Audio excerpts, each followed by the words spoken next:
video natin ngayon mga maestro ay pag-usapan at alamin naman natin itong maximum loan term po no sa mga mag-a-avail ng GSIS MPL Max Loan Buyout. Ayan. So marami kasi tayong mga nakikita po or mga nakikita pong comments sa post natin sa YouTube no kung gaano ba katagal or ilang taon ba no yung maximum loan term pag ikaw po ay nag-avail nitong GSIS MPL Max. Ayan. So yan po yung alamin natin dito sa video natin po ngayong araw. Ayan. So kung titingnan niyo po yung memorandum circular no ng GSIS patungkol nga dito sa MPL Max. Ito po yung makikita niyo sa part H no ng kanilang memorandum circular. Ayan. Sa unang bahagi po, ayan, nakalagay diyan for regular active members. Ang karamihan naman dito po nabibilang no sa regular active members. So ang ito po yung PPP, ano po mga maestro. Then ito naman yung permanent or regular member.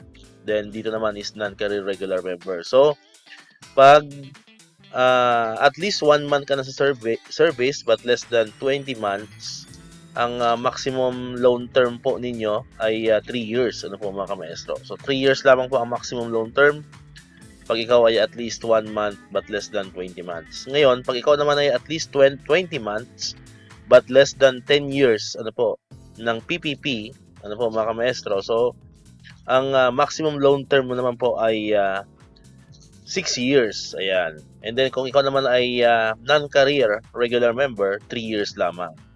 Then pag ikaw naman ay at least 10 years ano po, ng PPP, ang inyo namang maximum loan term is 10 years. Ibig sabihin mga maestro, ang pinakamatagal ano po is 10 years. So may mga nakita kasi tayo doon na nagko-comment ang pwede raw hanggang 15 years. So hindi po pwedeng 15 years. So yun na po yung pinaka-maximum ano kahit gaano ka nakatagal sa service.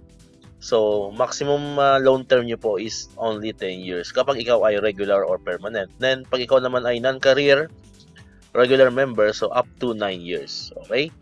Then namang ikalawang bahagi is for special members. Nakalagay diyan the loan term for or the loan term of the MPB shall be up to 10 years. Okay? So 10 years pag special members. Then pangatlo, for regular or special members with outstanding help account, ito naman po yon at least 1 month but less than 20 months, so up to 3 years. Pareho lang din kanina, no? Pareho lang dito sa regular active members. Then at least 20 months but less than 10 years, so same lang din. Maximum of 6 years loan term. Then at least 10 years din, so same lang din dito po sa regular active members. So up to 10 years. Ibig sabihin 10 years pa rin yung maximum loan term for special or regular members with help account. Then nakalagay din po dito, mahalaga din po ito ano po mga maestro. The loan term shall not extend beyond the member's compulsory retirement age of 65.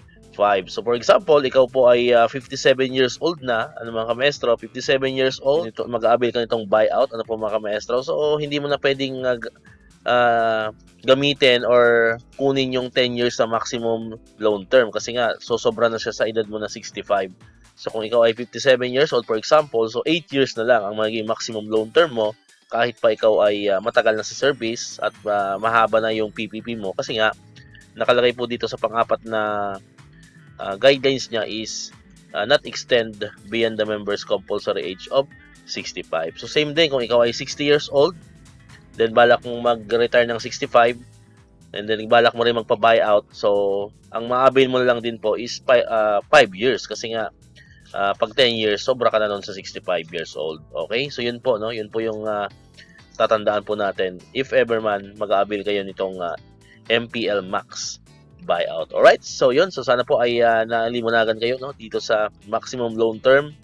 Dito pa rin sa MPL Max ng GSIS. Alright? So dito ko natatapos itong ating video ngayon. Kung di ka pa nakakapag-subscribe, click mo na ang subscribe button dyan para ikaw yung unang nakakapanood ng mga videos na ina-upload natin. Katulad ito, yung mga updates pa rin about sa GSIS and other benefits ng mga teachers and government employees. And syempre, click mo na rin ang notification bell button para manonotify ka. Always updated ka pag may mga bago tayong uploaded na videos. Sa muli, maraming salamat sa inyong panonood at pakikinig. Once again, El Maestro. See you on my next vlog. Bye-bye!